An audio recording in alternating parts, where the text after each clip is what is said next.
Good evening, everyone. Welcome. Who's here for the first time for Open Forum? All right.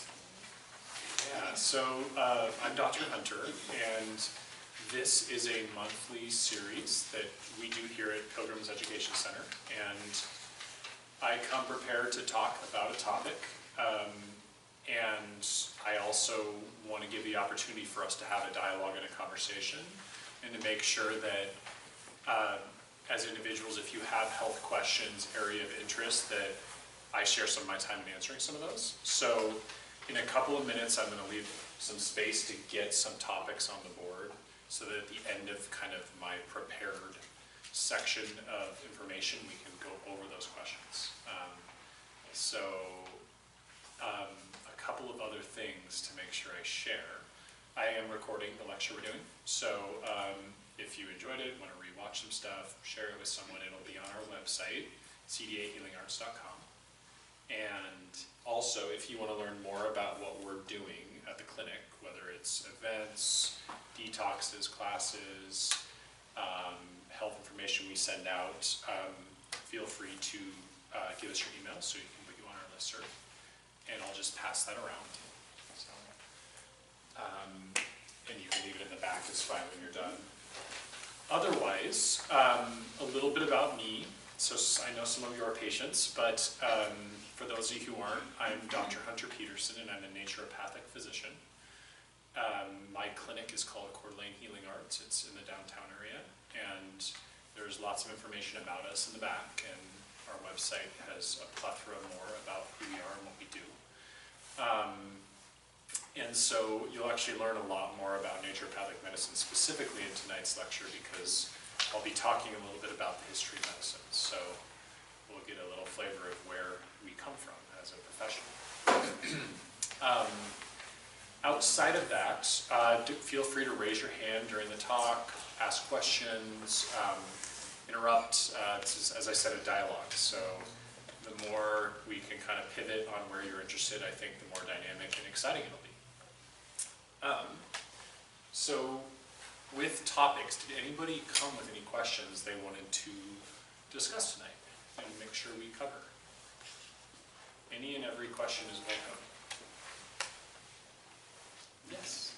I would like to know what your thoughts are on the plant paradox with Dr. Gundry. Yeah. Sure. Anything really specific to weak propeller, or just a generalized, my opinion of it?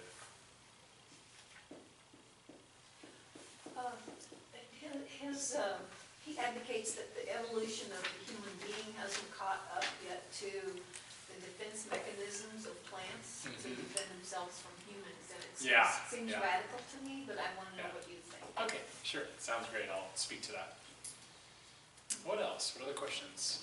Anybody have?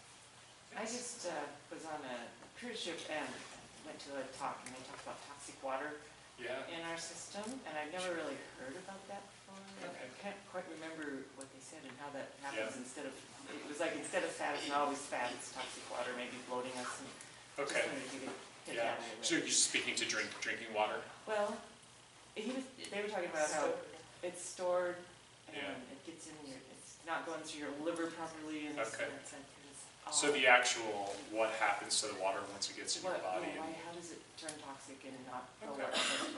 well? So I'll just say drinking water properties.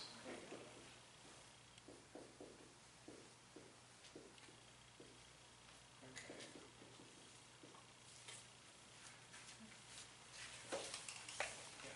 Yes. Well, I'd like to know more about milk thistle. I've just been reading about it, and Sure.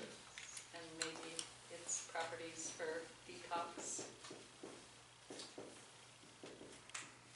All right. Yeah, happy to.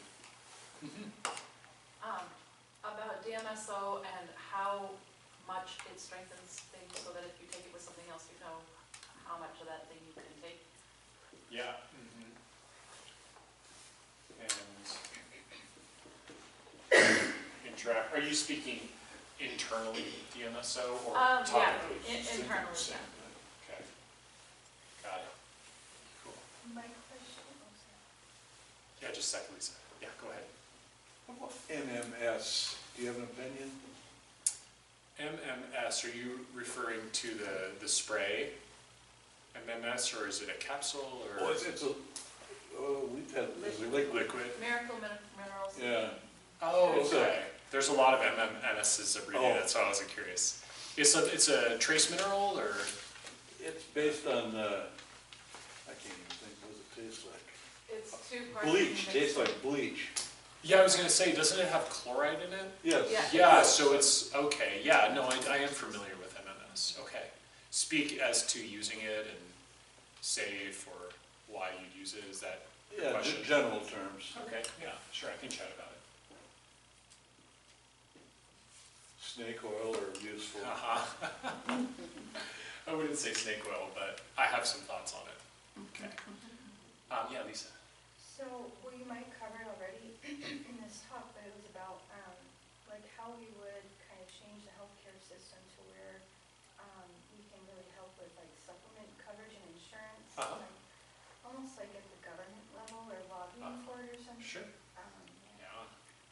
Yeah, I'd love to speculate on that as a fantasy, but I will certainly, no, I'm kidding. I mean, there's lots of efforts underway. I can speak to that for sure, specifically around natural medication costs, yeah. Cool, what else? Any other questions for anybody? Hyaluronic acid. Uh-huh.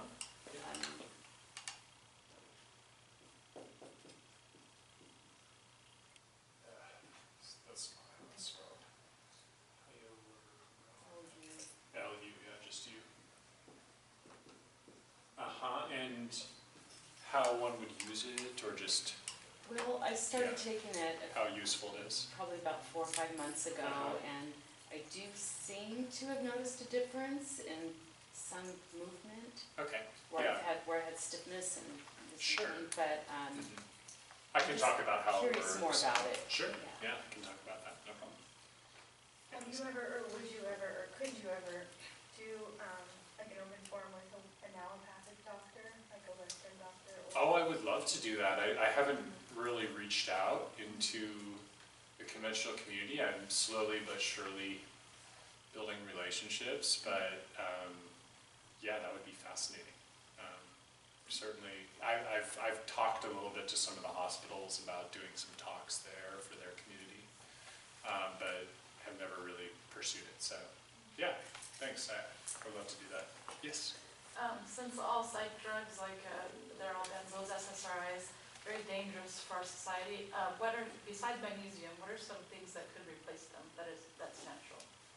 Are you speaking to anti-anxiety medication? And antipsychotics, yeah. Okay, that's a really broad topic. I could definitely, antipsychotics are just so broad in terms of clinically what goes on with them. I could be pretty concrete about, anxiety and depression. So sure, I can cover that.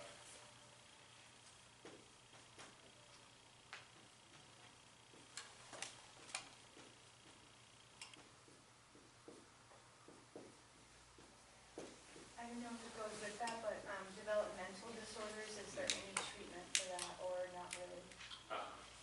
Are you speaking of like autism spectrum or? Not really autism, more like mobility, like things from birth, I don't know, maybe. Congenital Mhm, defects? Like Down syndrome Sure, or like maybe cerebral palsy or like Fragile X or, yeah, sure. yeah. Some like real hardcore genetic Right, diseases, right. yeah. Mhm. Yeah.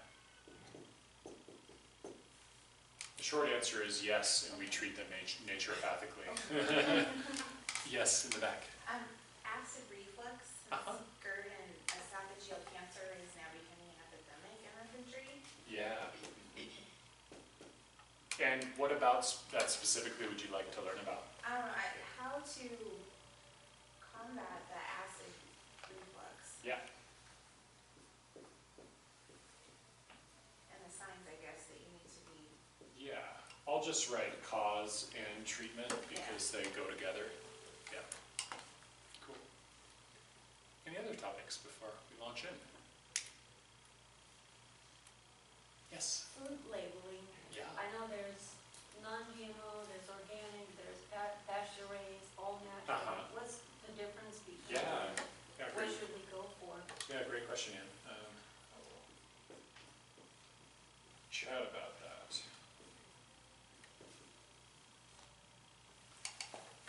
Good. Cool, these are great questions. Any final ones?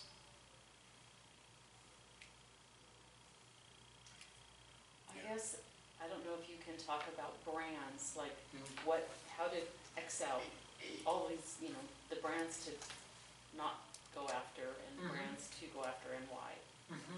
Yeah.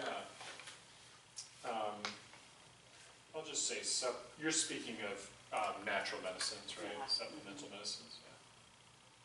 Supplemental quality. Okay. Yeah, sounds good. Yeah. What about things that aid in extreme weight loss for like someone who was on a medication that caused pathological weight gain? Is there anything that could aid them? Yeah. Yeah, it's individual, but I can speak to a couple important concepts. So rapid weight loss support.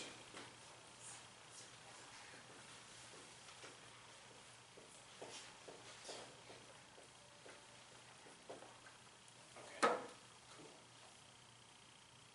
All right, well, let's go into this. We got a full list, so we'll just call that good. Tonight, I want to talk about a topic that I think has kind of captivated the national spotlight. It certainly, I know, was a pretty big issue in the recent election that the country had. It's how our healthcare is delivered in this country and the models that exist today and how we got to where we are today, as well as what could the future look like.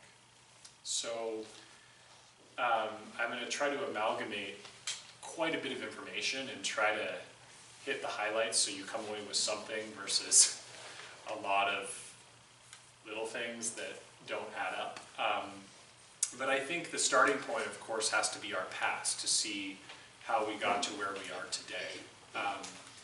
And I want to first just make a point about where we are today, which is it's kind of an interesting place we're at. Currently, healthcare costs are approximately 25% of where every federal dollar is spent. Healthcare costs. About 15 years ago, it was 15%, and about 30 years ago, it was about 10%. So that, and the number is projected by the year 2050 to be 50%.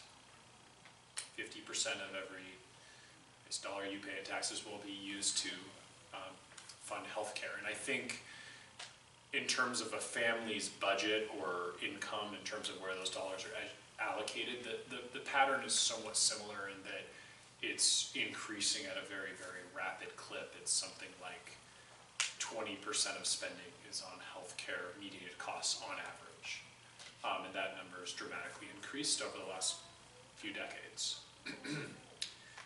Now, with that healthcare spending, which we are by leaps and bounds the highest spenders per capita on healthcare of any other developed country in the world. So per person, we spend twice as much as the next developed country on healthcare. And the place where that's really problematic, I guess, is you'd expect, well, if you spend more, you get more, right? It delivers better health care, better life expectancy. It turns out that of the 35 developed nations, while we have by double the highest healthcare cost per person, we have the lowest life expectancy as a nation of any developed country. So obviously those numbers don't square very well, and we're going to talk more about that. But, I just kind of want to frame that as to, where we are right now, and let's let's kind of figure out how we got here and maybe how we can change that paradigm. And I have a few ideas to offer, and I fully support us having a open-ended conversation about that. But I just think framing kind of those stark realities is pretty important for us about looking at our current healthcare model and how it is or isn't working. So let's go back, and I'm not going to go too far back. I mean, I could go all the way into prehistory in ancient Egypt and talked about, you know, the emergence of health philosophies in healthcare, but I think where I'm going to start is kind of when our nation started. So 18th century, 1700s. What was the paradigm of medicine then? I use the term, I think that's most appropriately coined, is called heroic medicine.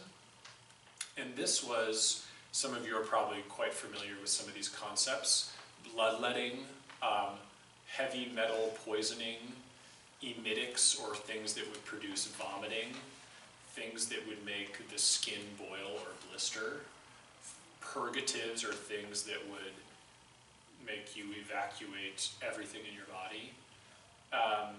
These were the medicines of the day. If you were to go to a physician or a doctor, sadly you were more likely to get more sick or more likely to die by visiting a physician than by not. And that was pretty much the medical paradigm, actually, until the early 20th century, the early 1900s. So this is, been going on for a long time. We were using mercury, arsenic, literally poisons as ways of purging evil substances out of the body. It's within the context of that another medical model emerged actually in Europe. How many people are familiar with homeopathy? Yeah, most of you? Okay, great. So homeopathic medicine is an entire system of medicine. It was, I guess, I would say, created as a formal medical kind of paradigm in the late 1700s. And it was formalized by a guy named Samuel Hahnemann, who's a German physician. And he was also a translator. He studied medical history. So he borrowed a little bits from some of his predecessors, namely a guy named Paracelsus, who's a very, very famous physician. Some say one of the fathers of modern medicine. And without getting into too much theory, he came up with a medical model that, rather than killing people like the heroic medicines of the day did, was actually pretty genius in that he found a way to take medicines that were toxic when given in crude doses and transform those medicines to take their toxic effect away while preserving their medicinal properties. And these homeopathic remedies were basically revolutionary for the time because they were very powerful. They treated all depths of pathology and illness. And this form of medicine spread rapidly throughout Europe and quickly moved across the ocean to the United States. So by the year 1900, there were approximately one homeopathic doctor for every 4 or 5 allopathic doctors, which is what we'll call conventional physicians. And interestingly, all the people with wealth, with money, saw homeopathic physicians, homeopathic doctors. There were 30 homeopathic medical schools in the United States. There were hundreds of homeopathic hospitals, and most American presidents used homeopathic physicians as their personal physicians. So this form of medicine was incredibly popular, incredibly potent, and robust in our country, leading all the way into the 20th century. Now, kind of contiguous, or at the same time as the emergence of homeopathy in Europe, interestingly in a fairly similar region, also kind of Germany, Austria-Hungary, the kind Empire, the Habsburg Empire, there was also the emergence of what is called the nature cure movement. And the nature cure movement was based on a couple of key principles. That I think the main principle I want to articulate is the principle of what's called unity of disease, meaning that all disease arises from accumulation of what was called back then morbid matter, or accumulated toxicity in the body. And that all symptoms and disease manifestations were all from one and the same source. So an accumulated, in modern terms, an accumulated toxic burden in the body. And so the goal of this stream of thought in medicine was to help the body remove and clear toxins. And so some really foundational therapies were anchored in this nature cure movement. One of them was dietetics, or clean water, whole foods, fasting, light therapy was part of this. But the biggest principle was what's called hydrotherapy, meaning the therapeutic application of water to the skin surface. And at the time, again, when most doctors were killing people, this was an incredibly powerful form of medicine. And it turned out that simply using water on the skin surface could set bones, heal fractures, cure tuberculosis, cure pneumonia, cure all matters of very serious pathology. And there was whole sanatoria, or they were called places where you would go to be treated, and these places were huge. I mean, could house thousands of patients, individuals. The emperor of the Austro-Hungarian Empire, his personal physician, was one of the founders of this movement, named Father Knipe. And so this was a very big deal, and emanated outward from Germany and northern, kind of Central Europe. And it ended up coming across into America from another German man named Lust, Benjamin Lust. And he is who we call the father of naturopathic medicine. So naturopathic medicine, interestingly, at its deepest roots, is all about hydrotherapy. That's really the therapeutic principles that this profession was founded on. And of course, it incorporated other things like light therapy, like dietetics or clinical nutrition. It incorporated body work. It actually eventually incorporated homeopathy and botanical medicine. But at its roots, it was purely the transposition of this nature cure movement from Europe. So we've got a couple of big schools of thought or medical paradigms so far that we've kind of created as existing in the United States around the turn of the 20th century.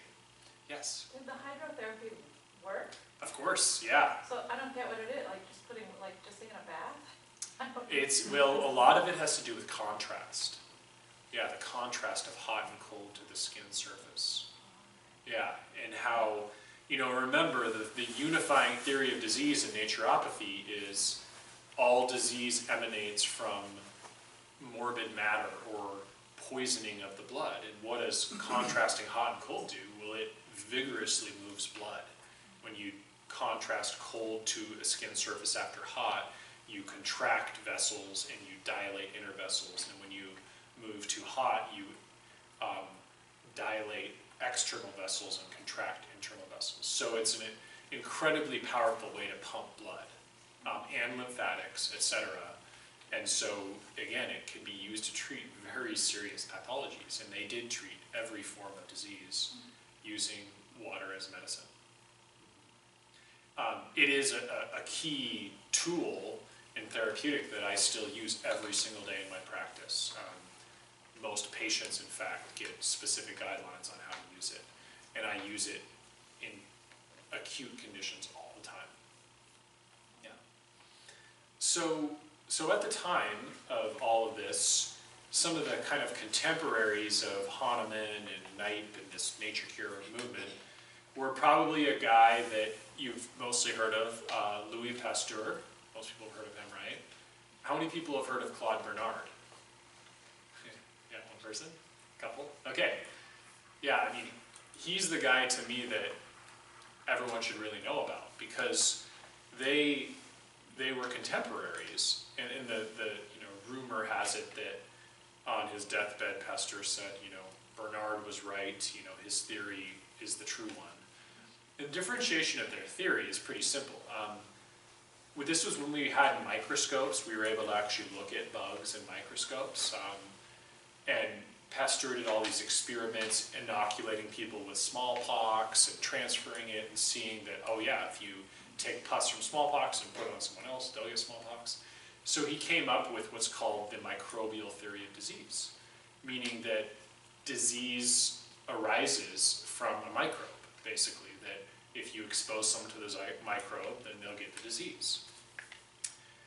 Claude Bernard had a little bit different of a take on it. He said, well, wait a second, when I observe you expose this group of people to a disease substance that has the microbe, say, why do only some people get it and not others? So he added a really key component, which is called the terrain theory of disease. And what the terrain theory says is that a microbe can only cause disease if the terrain of the individual, of the organism, is hospitable to the microbe. So in kind of written fashion, Pasteur is microbe equals disease, and Bernard is microbe plus soil equals disease. So if you don't have one of the two, you're not going to develop disease. This second theory is what we naturopathic physicians ascribe to. So when we're really working on, especially chronic disease, we're really interested in what we can actually influence, which is the soil, versus the microbe. The microbe's out there. I mean, in this room, there's millions of different types of viruses and bacteria right now. Why aren't we all getting sick? Well, because there's something about our immune system, something about our terrain that's making sure those microbes get taken care of and cleaned up and, aren't going to bother us. So that was a really important, from a kind of theory standpoint, watershed moment. And unfortunately, again, the conventional model, the allopathic model as we're calling it, they stuck with Pasteur. And the naturopathic and the homeopathic and some of the other models I'll tell you about went with Bernard's theory. So just want to give that little backdrop there. So questions so far about any of the concepts? Okay. So as we move into US medical history, there's a few other groups I want to make sure to tell you guys about. And probably most are familiar with a lot of these groups. Chiropractors emerged in the late 1900s. The concept of chiropractic, body workers working structurally with people, the theory is that structure equals function, and that if the structure is compromised, the function will also be compromised. And chiropractors were unique in that they specifically were interested in looking at the spine. So specifically, if the spine is compromised, then function is also compromised. Another medical model emerged a few decades before that, which was also a drugless therapy. It was really focused on therapeutic motion of the body against structure and function. And it's the osteopathic medicine emergence. So everyone probably knows the term DO, and they say, what? That doesn't have to do with body work, and it's true, it doesn't anymore. The history of osteopathy is somewhat interesting. But originally, they did not use drugs. They did not use surgery. They used nothing. It was all hands-on work. And they were masters at working on the entire body, bone, joint, muscle, connective tissue, and just incredibly powerful therapies. So they were another entity in field of medicine emerging going into the 20th century. just to make a long story short, what happened to them is they wanted to gain access to the privileges of conventional physicians after a certain point in time, and they wanted to be able to get in on the newly emerging concept of insurance. And so they essentially sold out their roots and their whole profession and became amalgamated and merged into conventional medicine. Today we like to say that osteopathic doctors try to pay a little more attention to the whole person, give patients more time, but their toolbox is that of pharmaceutical drugs. However, at the time, again moving into the 20th century, they were this other very cool and reputable field of medicine. The last group I'm going to speak about, I think is a fascinating group, is what's called the eclectics. And this was, again, late 1800s as this movement really ramped up. It kind of started in the mid-1800s, and they were essentially formed from a individual named Samuel Thompson who really believed that people shouldn't need to go to doctors, that they should be empowered to take care of themselves. And he actually wrote this book, made it highly affordable, and distributed throughout the country. And it had to do with a fairly simple set of Western herbs or botanical medicines that had a lot of powerful health and healing effects. And so he pioneered that. I think 10 or 15 million copies were distributed or sold. This was when the population of America was 30 million or something. A really popular movement.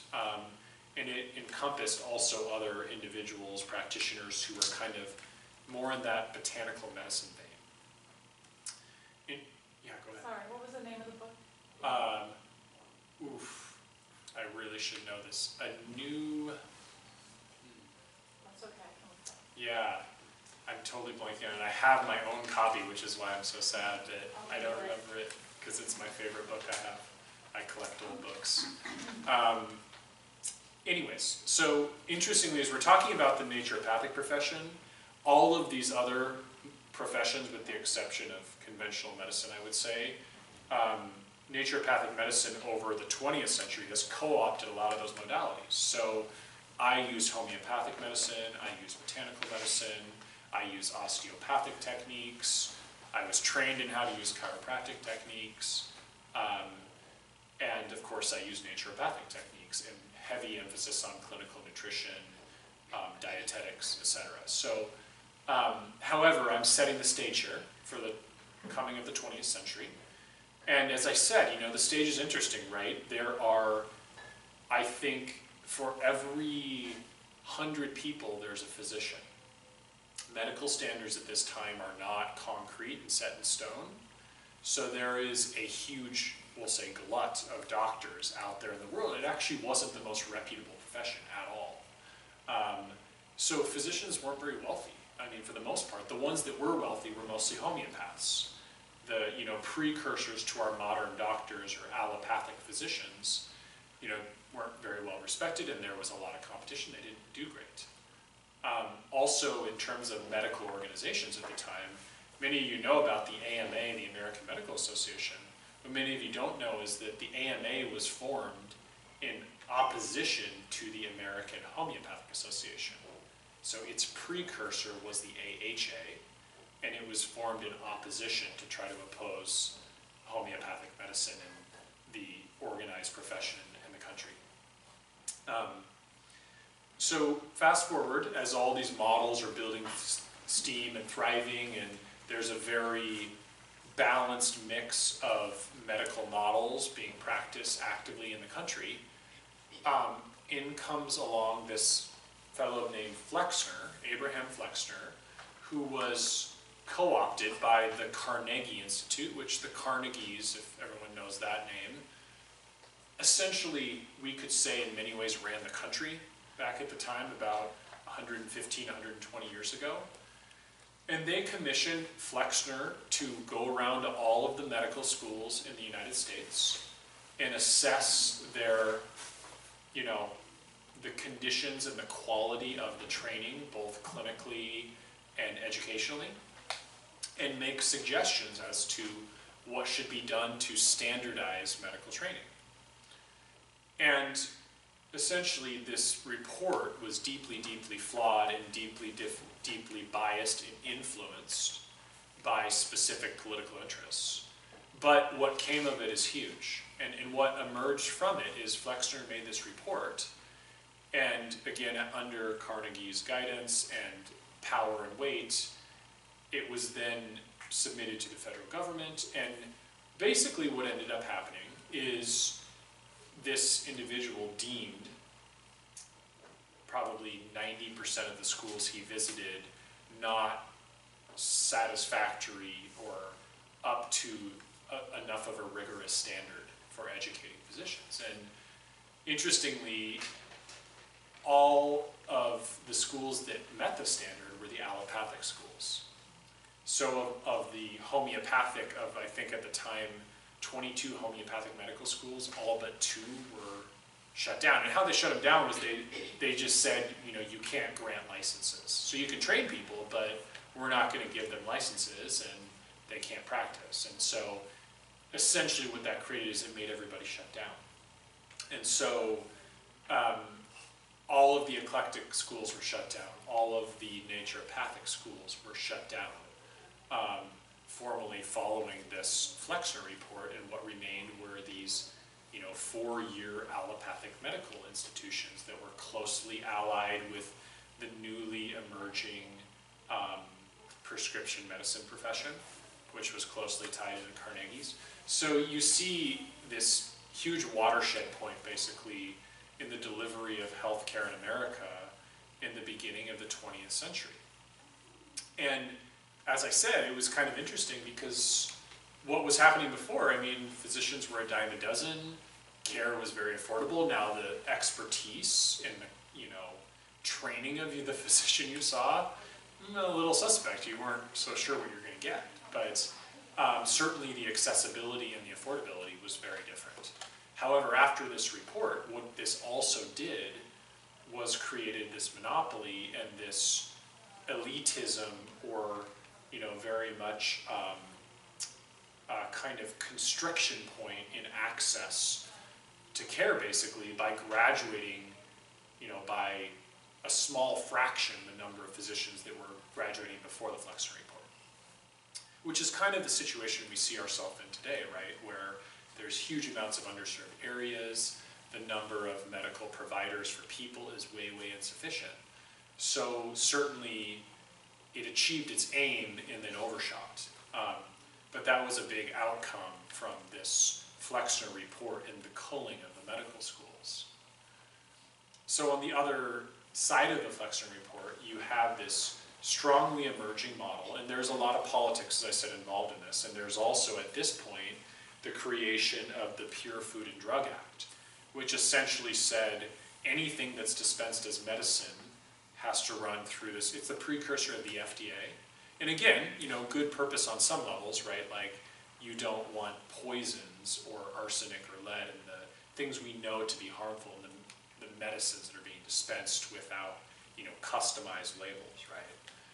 So there's standardization, but what it also did was basically, you know, threaded the delivery of, you know, approved medicines through drug therapy, which was beginning to emerge, this concept of patenting and developing drugs, which the beginning of the 20th century was huge for that. And actually, the advent of antibiotics was a game changer for the allopathic medical community.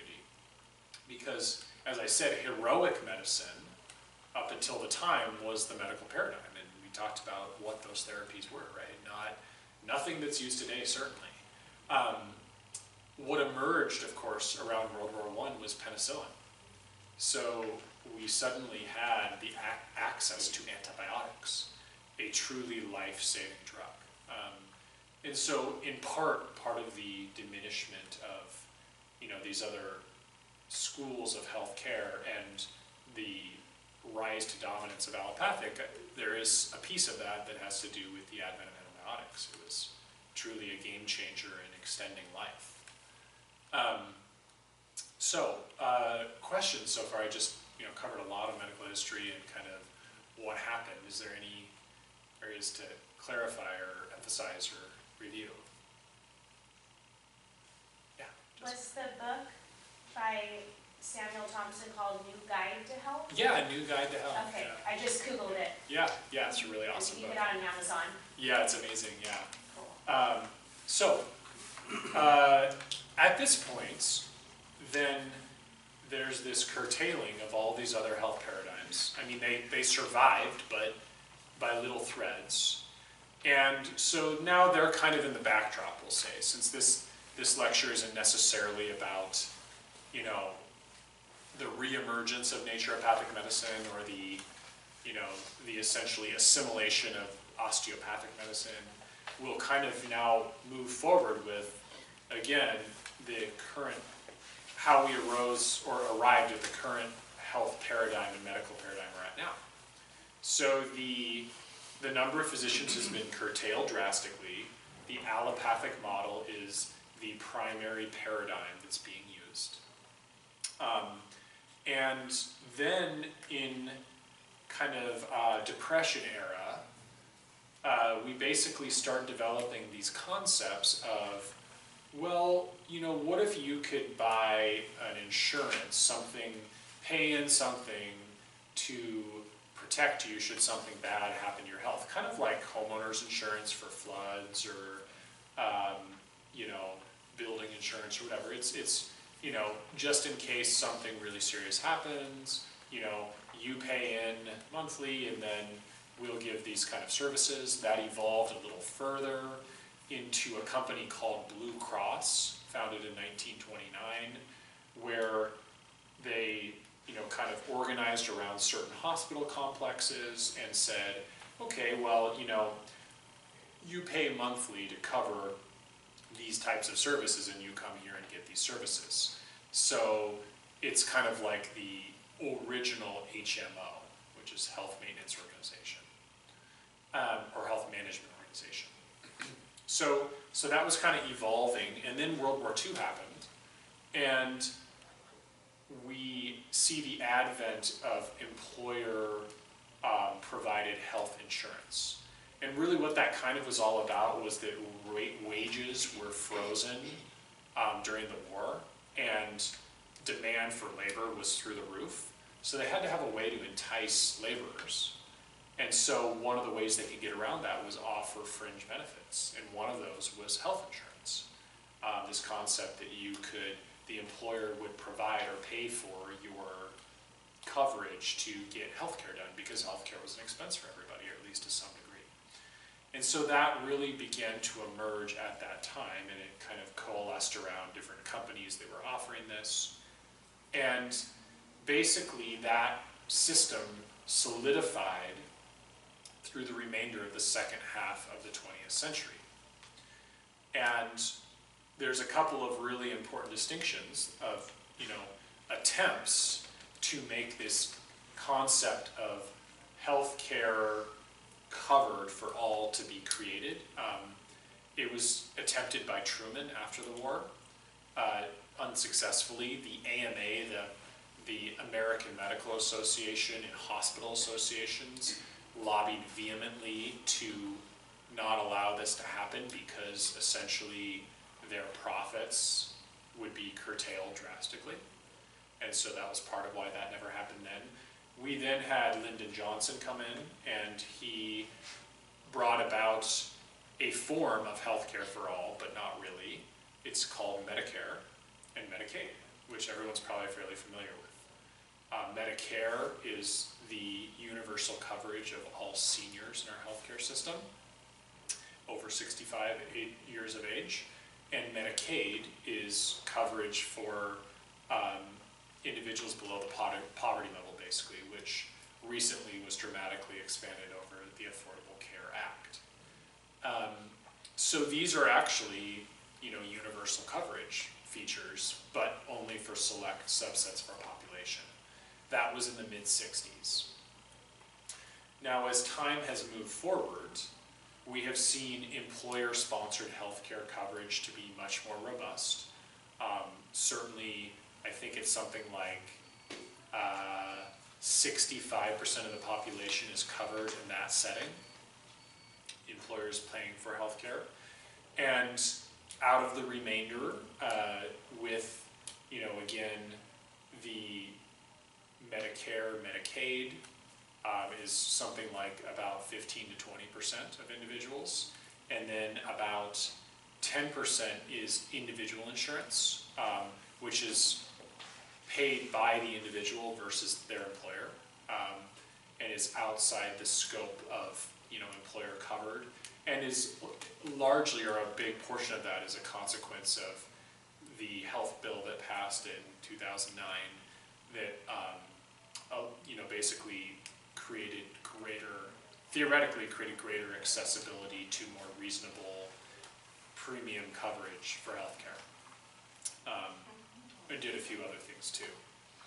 So really, as we emerge at that point, we also see something that is very unique to, of course, the healthcare systems of the world, which is about 15% of Americans are not covered by health insurance. So, if you add those numbers up, that's something like 50 to 60 million people, no coverage. So that means, a very substantial number of people in our country, and it's quote unquote, most costly health system in the world. And it leaves, I would argue, a lot of people underinsured. And this is the part where I think, there's a lot of elements to appreciate of how we've arrived where we are today, and just to kind of give numbers, I think for the average adult individual, just this is an average, annual healthcare premiums, and this is including the employer portion and the employee portion, are something like $8,000 a year for an individual. So if you break that down into months, that's something like, $800, $750 a month as an expense. And I mean, if you look at what a poverty level wage is, of course, those numbers don't look so great. That really is about a quarter of your income, for example. Just to have coverage, that doesn't actually cover all of your medical expenses. And so what we've seen, and we have some numbers we can look at, is basically, for example, over an 8-year period from 2000 to 2008, healthcare premiums increased 78%, meaning what you pay to say you're covered by insurance. So 80%, let's say, increased 80%, while inflation rose about 13% and wages rose about 15%. And this was during, pre-recession time. So, obviously those numbers don't add up, right? How do we keep on at this pace of health insurance premiums going up essentially 4 to 5 times what our wages go up? You can see that those trajectories end in a place that is impossible in terms of how we can sustain ourselves financially. So it's a very concerning picture. And so consequently, what has happened is there's been the introduction of plans that we call them catastrophic coverage, where very little is covered under them, but if you have something very serious happen that would cost a tremendous amount of money, then theoretically it will catch you a little bit rather than having to pay the full cost of it. Now, this is part of why I said at the very beginning how we have this picture of the most expensive healthcare system in the world by double, with outcomes that are the worst in the world as opposed, compared to other developed countries. And what's, I think, really part of it is just a fundamental principle, which is that, the whole system is essentially driven by profit. So it's not about how to really prevent disease and optimize health for the least cost. It's about how to make the most money. And so, that's a fundamental for me. I'll just go right out and say that's a ethical objection of mine, that our health should not be a an object of profit. How can you prove that, I agree, but how can you prove that that's true? Yeah, well, it's just some really basic concepts. So the whole idea of a capitalistic model of a society is that profits are what drive everything, and that's really the bedrock of American financial theory. And so what other developed countries in the world have done have said, we will use that capitalism model in these aspects of our society, but we will not use that in the realm of healthcare, because we believe it to be a universal right of people that is, irrespective of the profitability of it. And so, I think the way we prove it is just to look at how the system is structured, right? We've essentially created this monster of an economy in the realm of healthcare that employs, a massive subset of our society.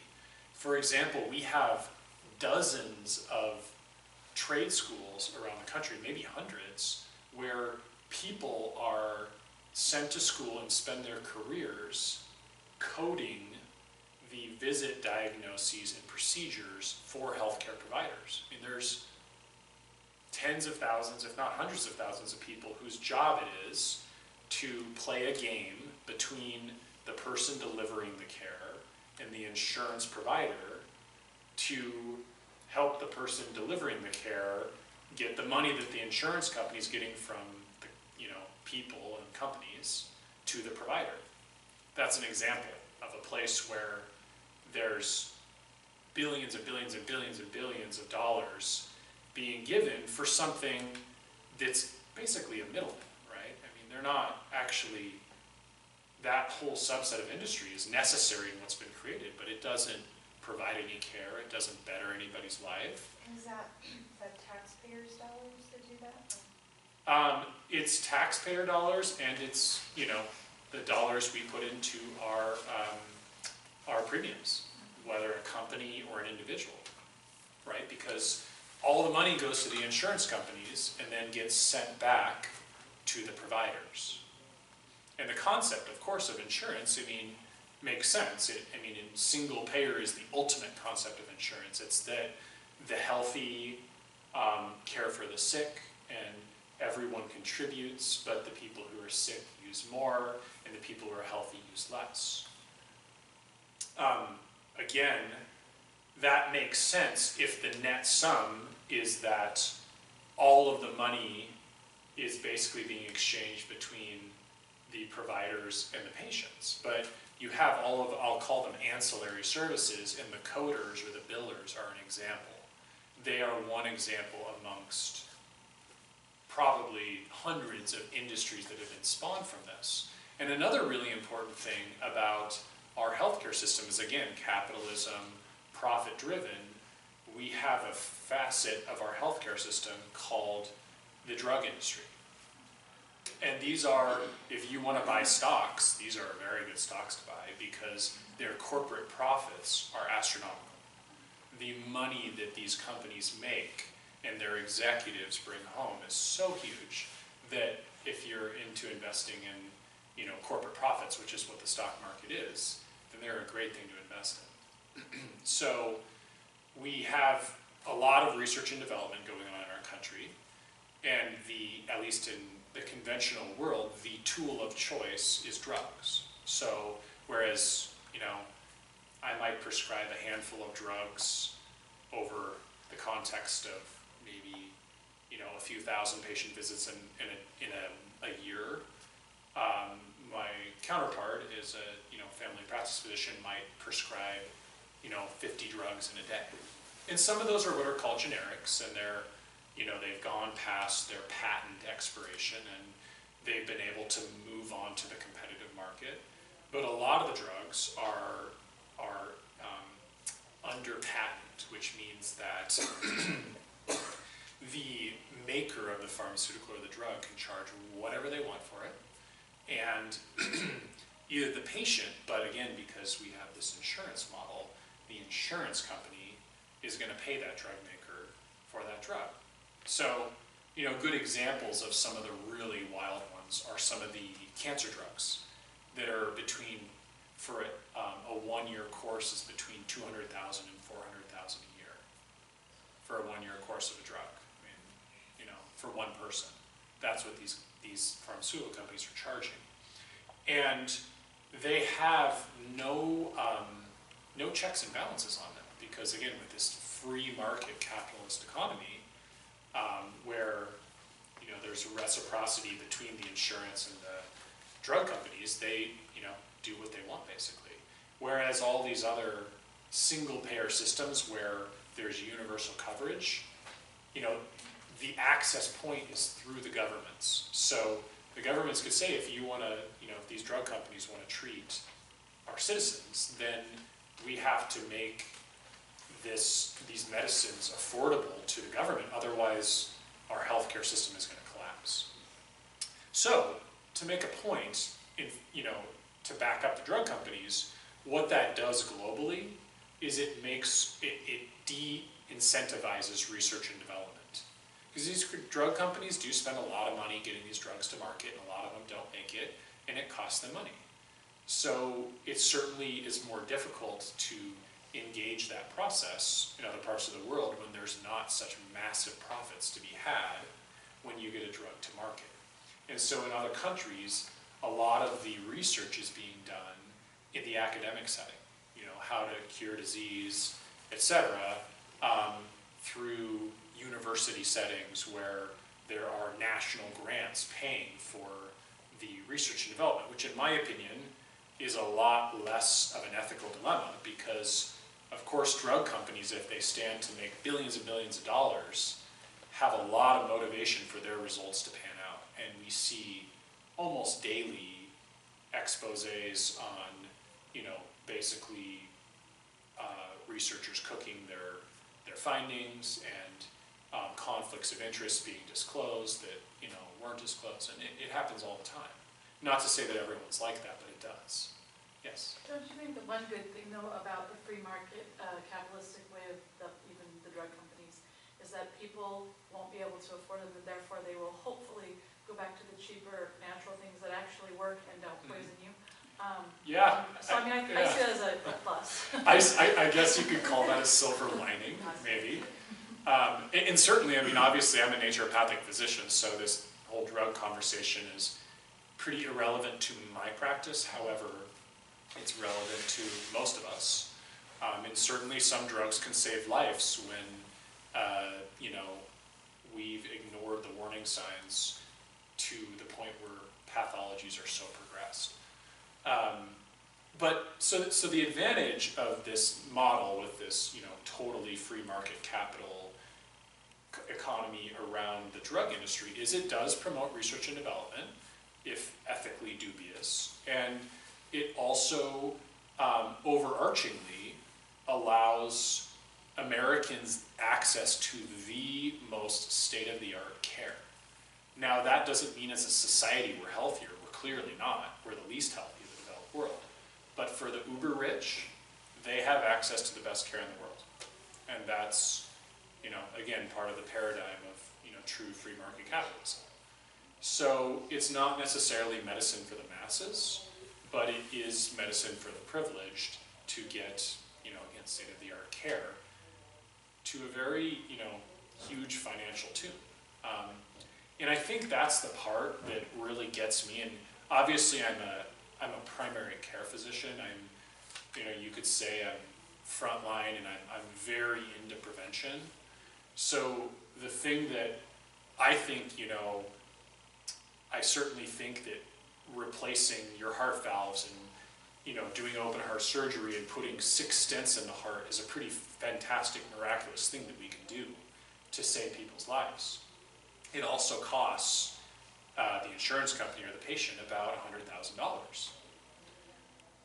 I'm more interested in, well, how did we get to this place where this person needs their chest cracked open and has synthetic things inserted in their hearts so they don't die? And I think there's an incredible amount to share and teach and educate and empower people around. Now the problem are a few things. One thing that kind of coincided with the rise of allopathic medicine as the predominant paradigm after World War II and the insurance model was, of course, the advent of processed food and the advent of televisions. Two pretty devastating things to the health of our society. And so what we have now, I mean, simply put, is an obesity epidemic and a diabetes epidemic and a heart disease epidemic. We have some huge chronic disease processes that are on rampant runaway speed in our country. And it's interesting because 100 years ago, people died of acute diseases. They got abscesses in their teeth. They got tuberculosis. They got pneumonia. They got, they got very kidney disease. They got very acute, sudden diseases. And that was the leading cause of death 100 years ago. Whereas now, very few people die from acute disease, at least in the developed world. But chronic disease, heart failure, cancer, diabetes, dementia, these are the main killers in our modern world of health. And they are diseases of lifestyle. So we have a medical system. First of all, we have processed food, sedentary lifestyle, stress, huge, right? Especially in the last 20, 30 years, I think stress has just, emerged as this major driver of disease. We have these forces that are creating, and the stress piece, mental health is huge around the stress piece. Creating all these epidemics of chronic disease.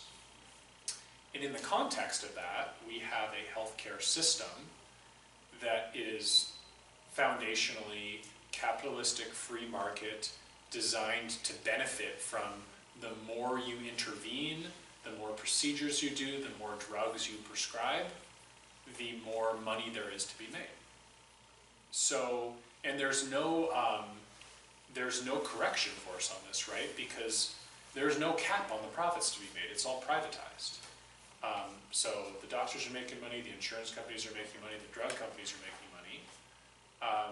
But the people receiving the care are obviously, that money's got to come from somewhere.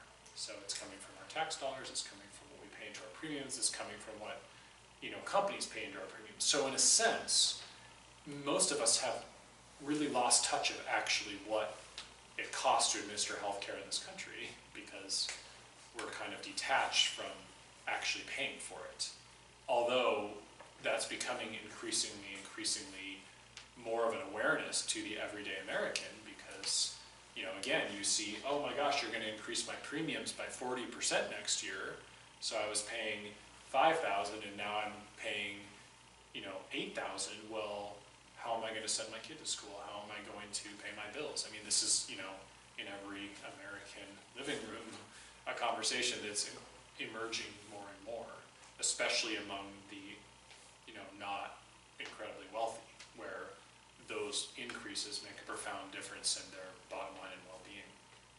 So you have this system that is fully based off of, profitability and reactionary, right? There's no money to be made to teach prevention, to teach people how to eat right, to teach people how to move their bodies. And to be fair to my colleagues in the conventional field, there's not a lot of motivation for it either, right? Because if someone's coming in, they're being asked to make real changes in their life.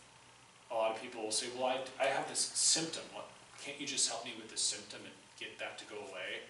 I don't really care about what's causing it. I just want the symptom gone.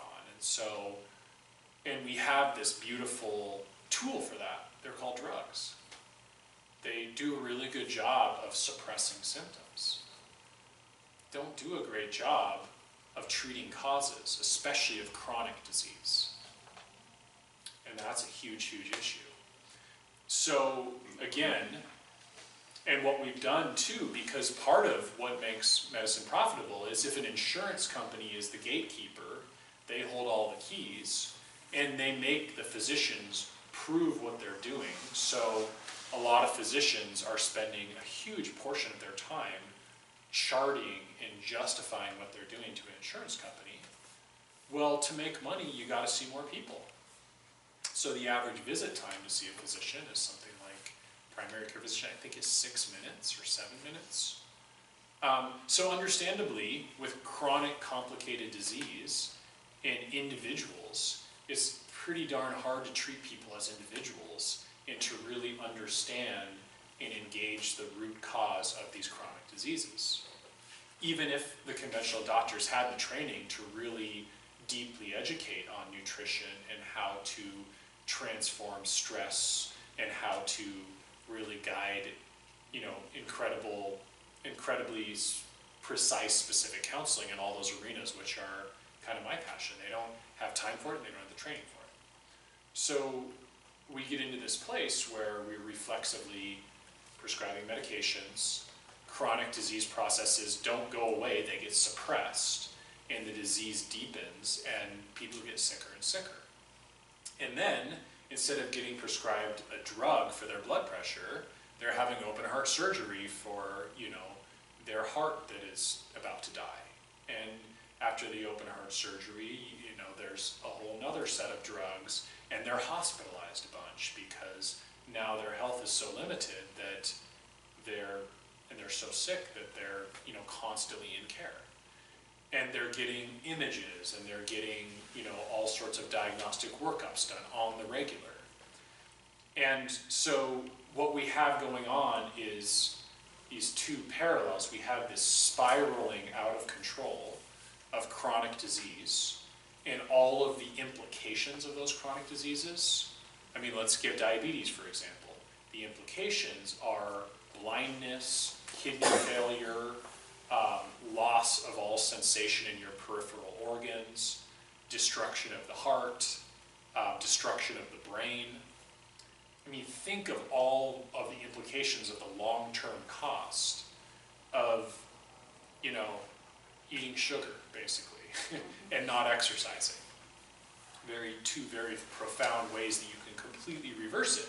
But once it's been going on in the body for more than 10 years, you now have irreversible damage. And that damage is going to be lifelong. So, in a way, you know, we're in this epidemic crisis, and the turnaround from it, I certainly don't know how it's going to happen. Because, again, we have this model that essentially incentivizes more intervention, more drugs, more tests, more procedures, and there's no checks on it. It's true that in other developed countries, you have to wait longer to get health care, and you have to prioritize, or they will prioritize for you, the levels of interventions before you get the most interventive, most expensive treatment. And that's a reality of a universal healthcare system. But it also means, because there's some checks on it, that they're able to implement, you know, levels of prevention in their system, education, you know, incentivizing patients to do better choices in their lifestyle, which is not nearly as kind of promoted because the incentive's not really there for the system. So I think at its like deepest root, it's not just that we're using drugs instead of foundational therapies like food as medicine. It's also that as a society we are getting increasingly sick from the view frame of chronic disease.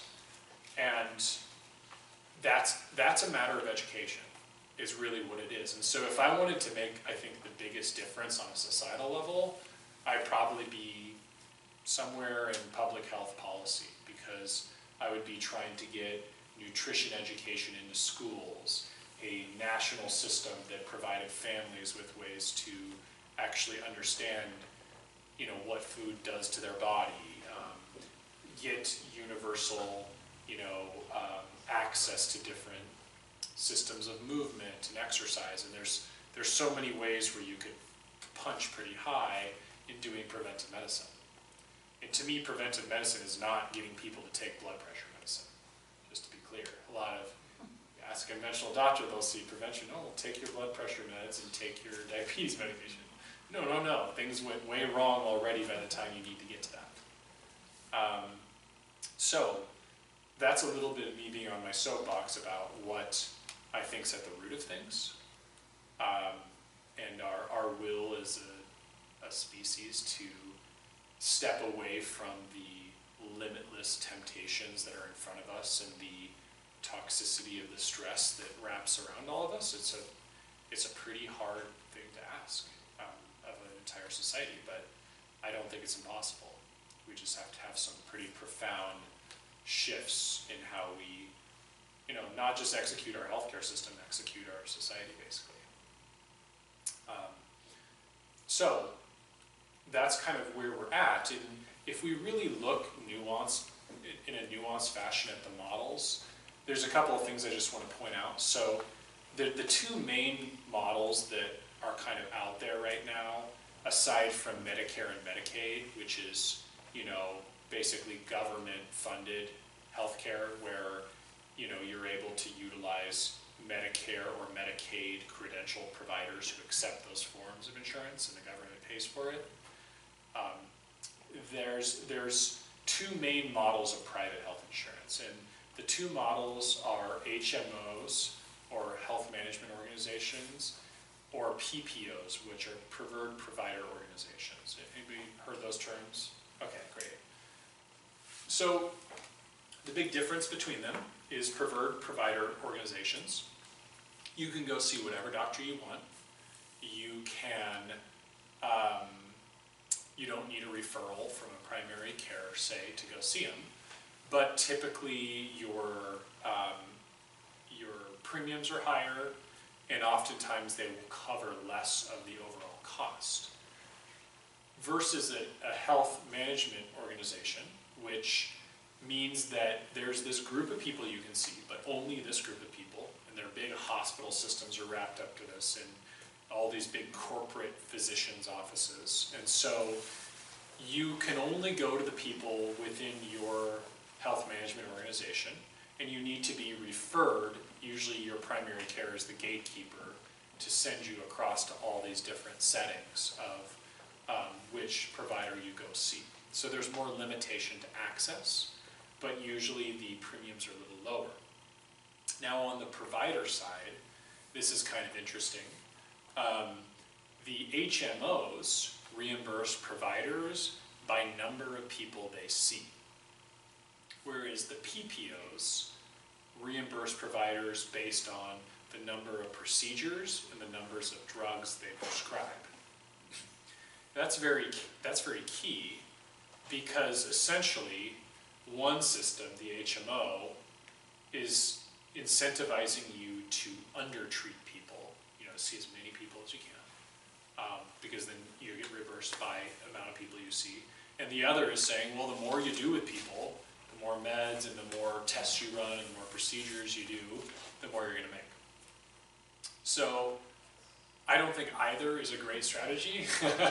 I think both of them create incredible bias for the clinician, right? If you know your bottom line is not just between you and your patient, but between you and an insurance company, basically sitting right in the middle of that conversation, then understandably it's hard to have your ethical motives very clean. But those are the two real main paradigms of private insurance, with the public insurance really being this Medicare, Medicaid context. And then there's a few other models I want to mention. One of them is boutique medicine or direct primary care. This is a concept that you essentially pay your doctor a retainer, basically, a monthly fee. This is explicitly not health insurance, but you pay that doctor, and it's especially in the primary care world, a monthly retainer, say $100 a month. And you can see that doctor as much as you want. And there you get their cell phone, they will spend as as much time with you as you'd like. The concept for the doctor is these insurance companies, they have to hire billers, they have to do all this charting. I mean, you know, physician burnout is epidemic. I mean, I think something like 50% burn out within 10 or 15 years. And a big part of it is, you know, navigating the world of, you know, the insurance companies and how to deal with them. So, you know, primary care physician could look at, well, if I'm getting $1,000 from a patient a year, and I have, you know, 400 patients, I have $400,000 a year, and I could do well on that, compared to seeing, you know, 4,000 patients in a year and making the same.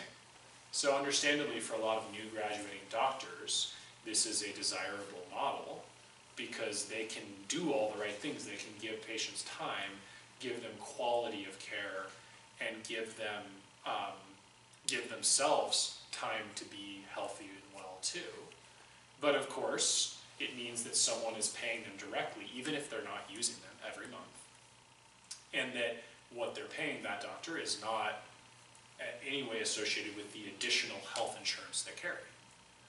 However, it is a model that increasingly is becoming popular, again, with probably more affluent people who can afford that ancillary service, but then you actually get a real relationship with your doctor.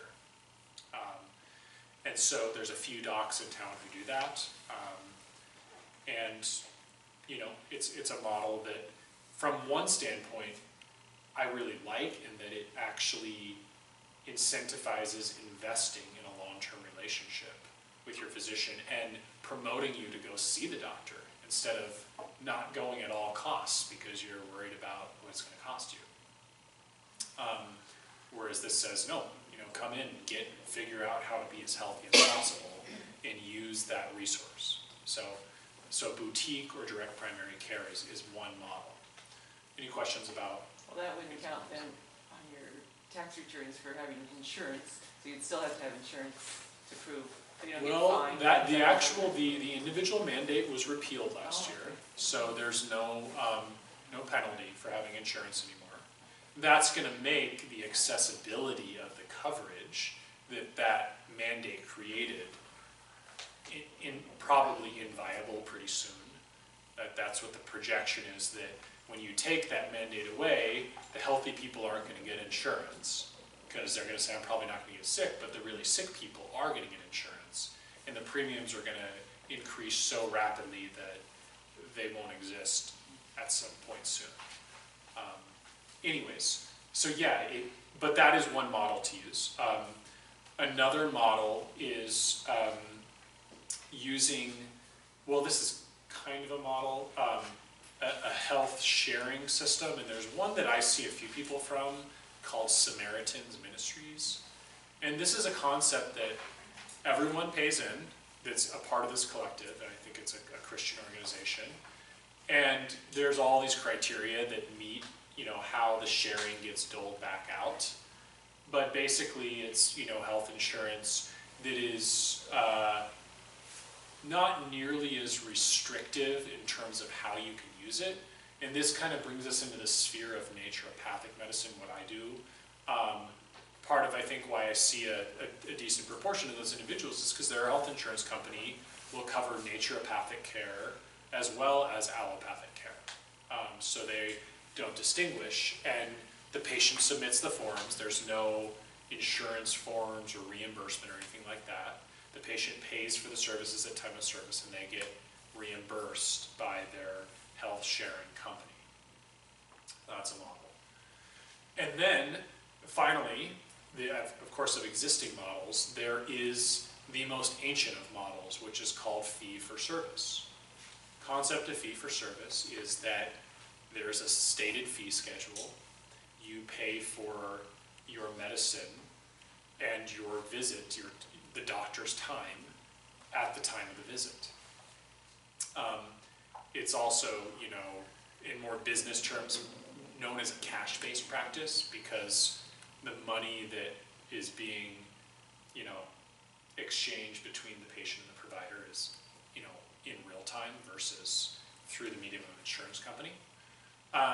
And so that's the model of what my clinical practice is. So I have a published fee schedule on my website, and the time that I spend with you is how I structure the fee schedule. So rather than being paid for the number of medicines I prescribe or the number of procedures I do, I'm reimbursed by the time spent. So if there's a lot of complicatedness, if it takes a time to get to the root cause, if there's a lot of education that needs to be done, and we need to spend more time doing that, then there will be somewhat greater of a cost to that.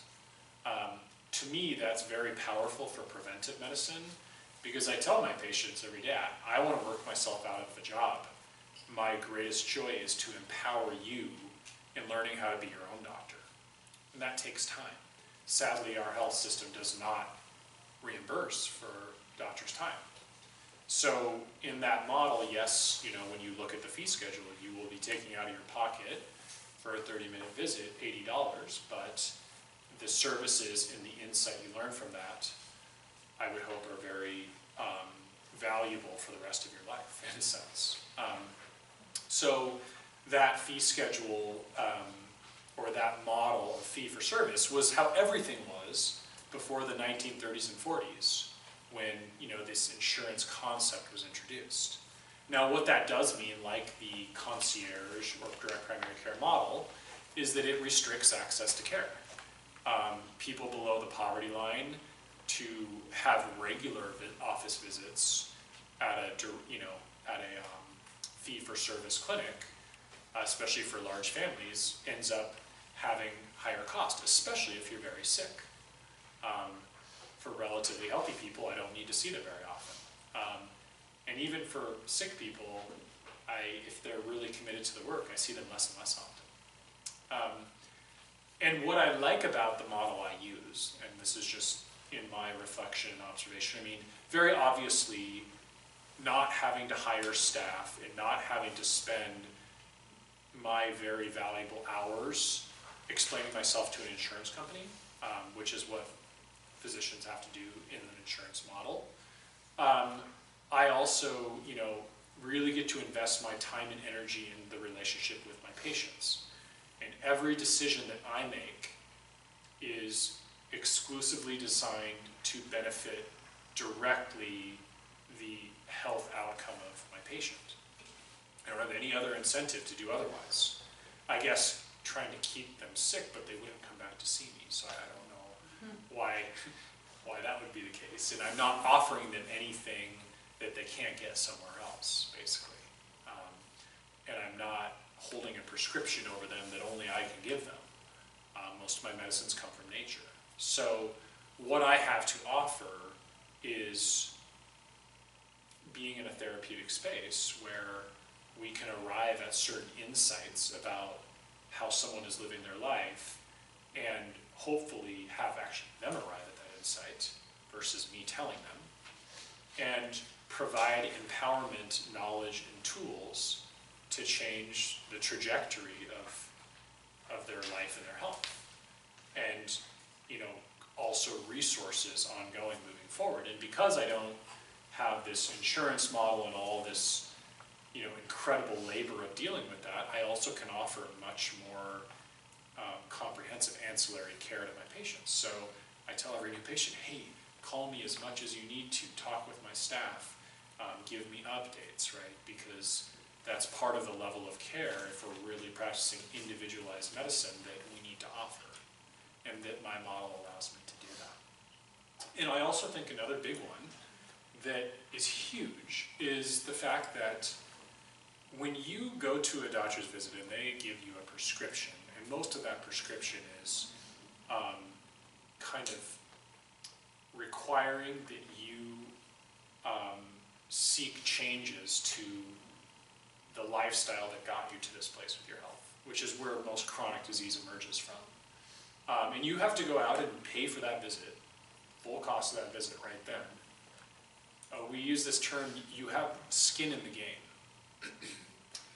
Insurance system, the skin in the game part's not really there for most people, right? They're insulated from the real cost to them of going to see the provider.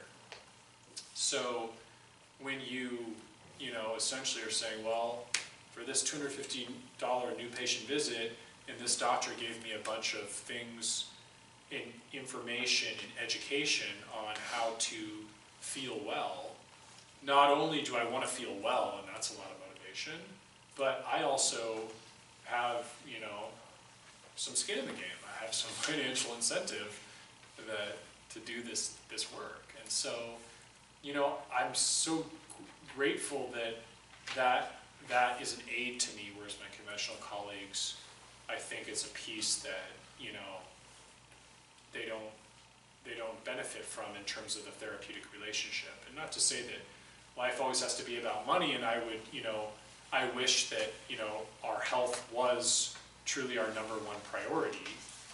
And for a lot of people it is, but for many people it's not. And so, again, it's just kind of like that actual upfront cost of doing care in fee-for-service, I feel is a really good way to incentivize people to heal themselves, I guess I'll say. And yeah, I'm so appreciative that none of my decisions have a layer of ethical murkiness of, is this decision based on what my patient in front of me really needs versus what the insurance company is going to say. And the insurance company is a bunch of untrained, not medical, nothing, but they set essentially the guidelines for what gets done. And that's a very distorted system. So that's to me what exists in the current models. One thing that's good to know about, should you, in at least the current models, say, I'm gonna, either do a catastrophic insurance and break with, this whole model and go do naturopathic care, and, that's gonna be where I choose to reinvest that money I was putting on premium or something, is you can also get with catastrophic insurance what's called a health savings account. And these are pretty cool because it's a place where you put pre-tax dollars into a mutual fund, actually, something that has a return. At least, the stock market's doing okay, but it has a, up to like a 10% return on it. So it's an investment that also is not taxed. And you can put into it up till age 65, I believe, or it might be younger than that. But you can put like $4,000 into it every year.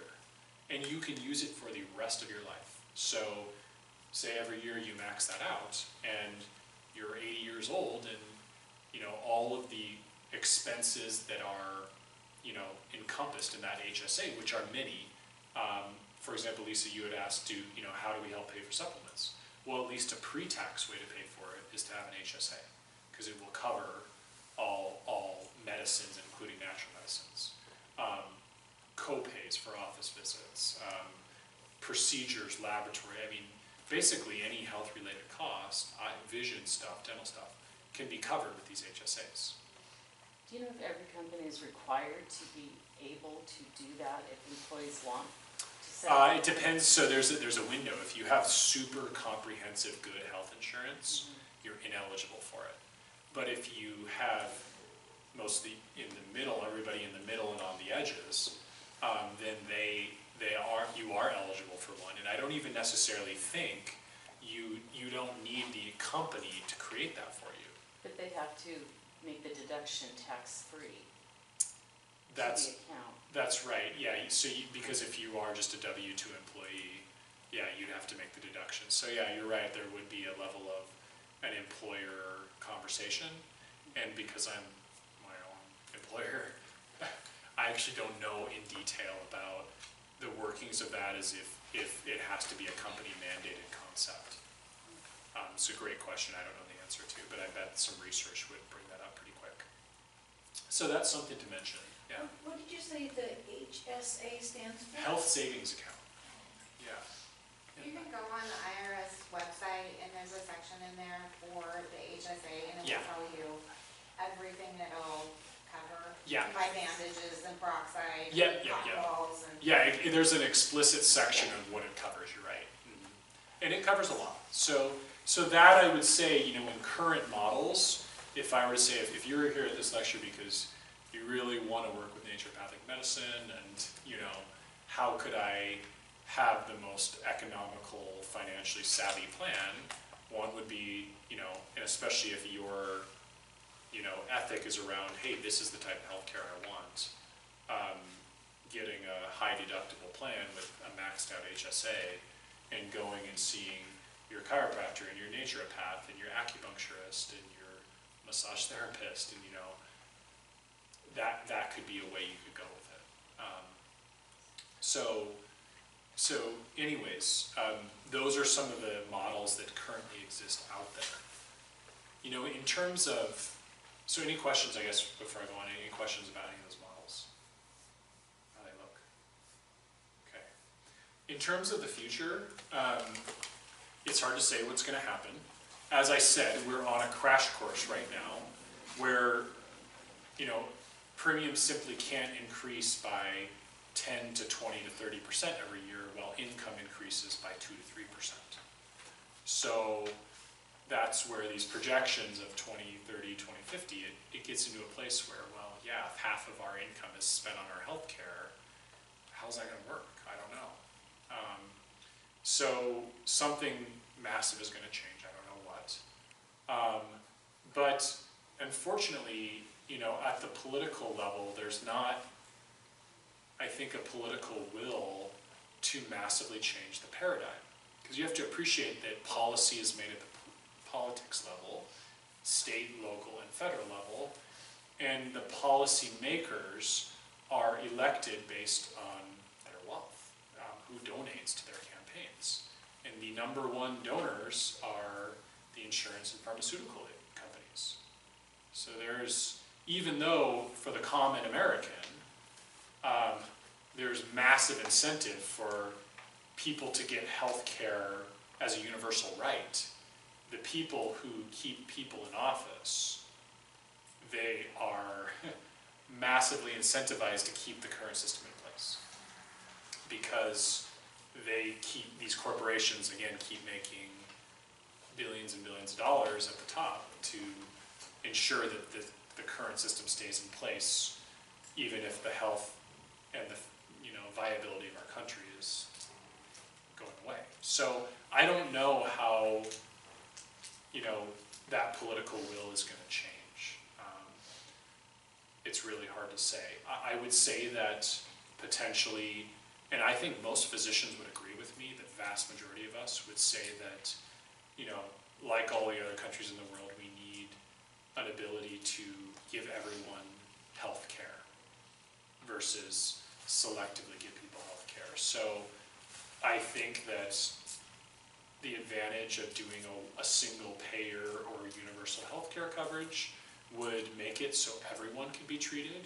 It would make health care a right versus a privilege, but it would also make potentially access to care a little more difficult. And that would be, you know, a compromise that understandably I see a lot of people not wanting to make. I mean, well, I've worked really hard and earned a hard living all my life, and now I can't see the doctor, but the person who hasn't gets to, I mean, you know, gets to see them equally. So it's, you know, it becomes a very, very individualized conversation, this whole concept of single payer system. But I think it allows for preventive care, for improving health outcomes to really be at the forefront. Because at that point, we're not interested in profitability, you know, profiting off of people's sickness. We're interested in reducing the cost of keeping people healthy, which means practicing a lot more prevention and incentivizing lifestyle change more and nutrition and all those things. Do you have a question, Lisa? Yeah, so is there any way that, like the research on herbals, is there any way that that can be brought up so that it's like recognized? Yeah, so there is research going on at institutions across the country into natural medicines. Again, the issue with it, again, we get back to the capitalism free market, you can't patent nature. So if you take a natural remedy and you make a concentrated synthetic out of it, then you can patent it and make billions of dollars. So the incentive to do the research on real medicines, dynamic medicines from nature, is much lower because of that. It's being done in the and academic institutions are doing it, but the just immense amount of money pouring into research and development is not going into that funnel primarily. It's going into the development of synthetic drug therapies. Is there any previous research that can be brought forward? Well, there's lots of it, yeah. Yeah, I have the textbook of natural medicine, one of my favorite resources, has hundreds of thousands of references, So I guess that's what I don't understand. If we have the science on these natural things, why is that not being recognized as something that ought to be covered? Big pharma's too powerful. Well, remember the Flexner report? No. Go back in history, what I was talking about, 1910. Uh-huh. What happened there? At the time, 100 years ago, a little over 100 years ago, there were all these different models of medicine. Right. And from a political and financial standpoint, the powers that be decided to crush really valid, incredible medical paradigms, so that we could curtail the number of physicians in the country, so that medical model would be exclusive and would be more profitable.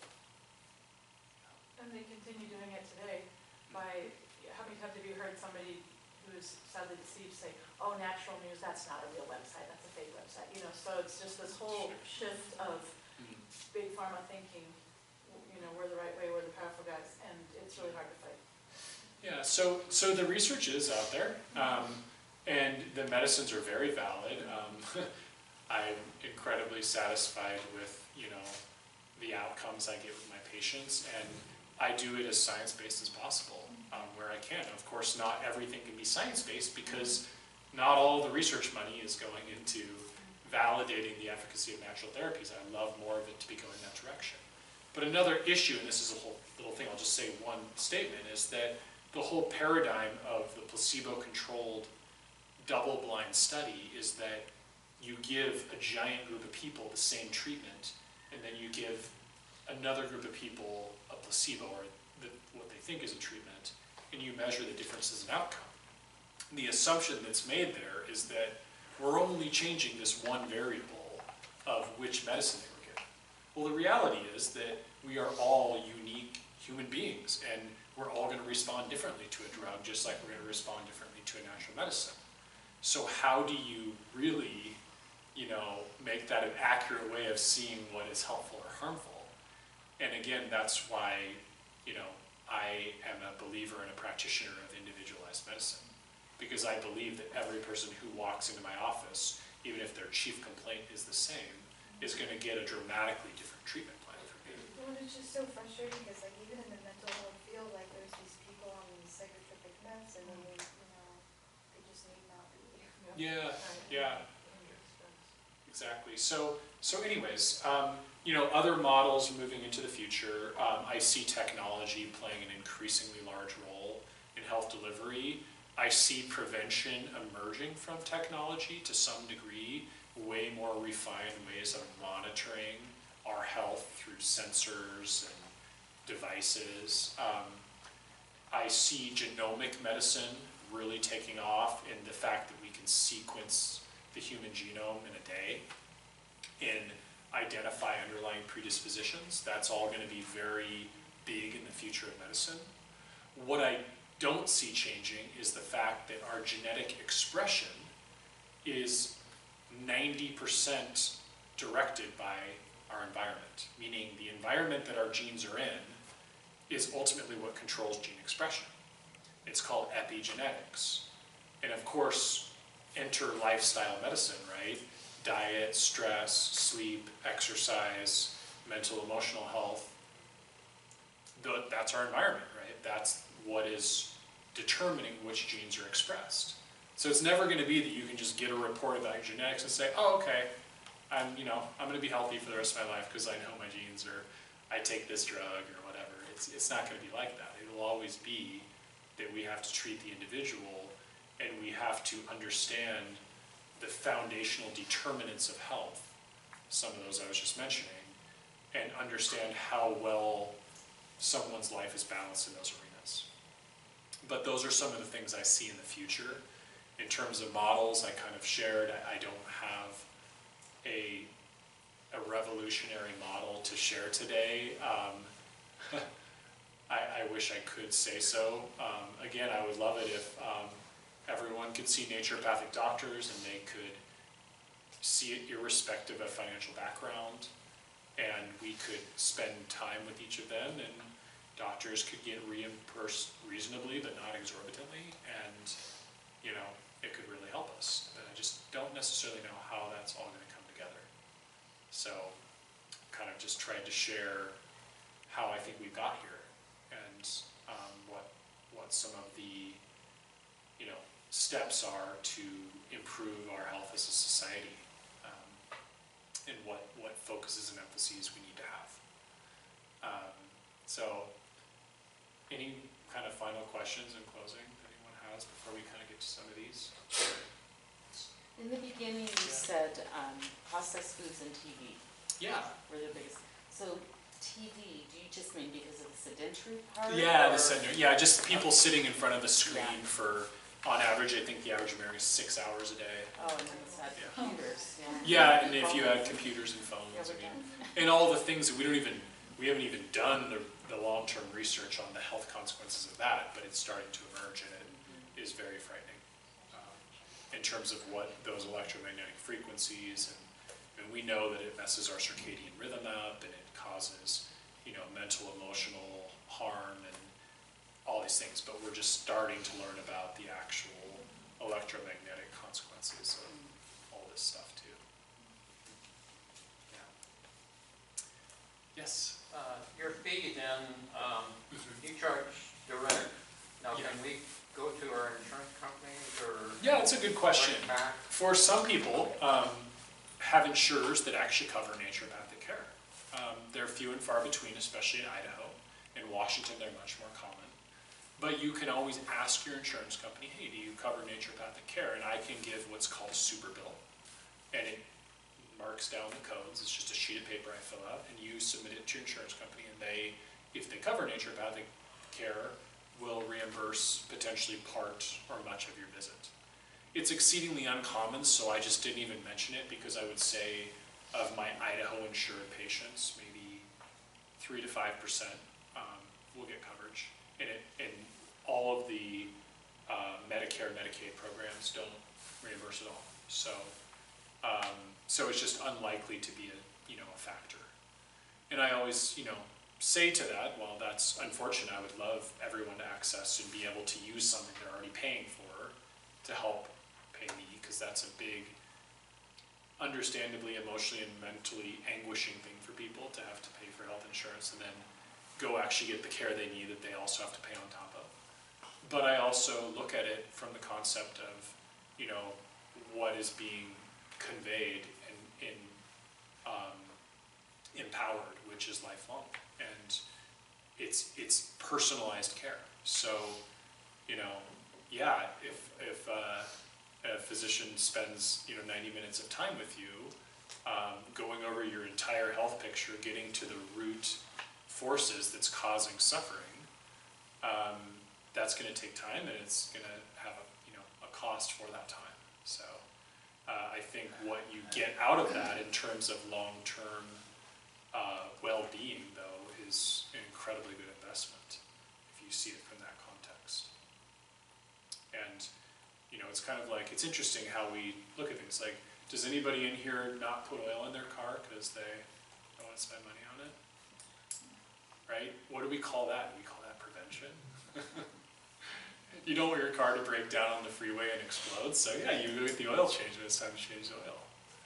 It's like, we don't apply that concept to ourselves.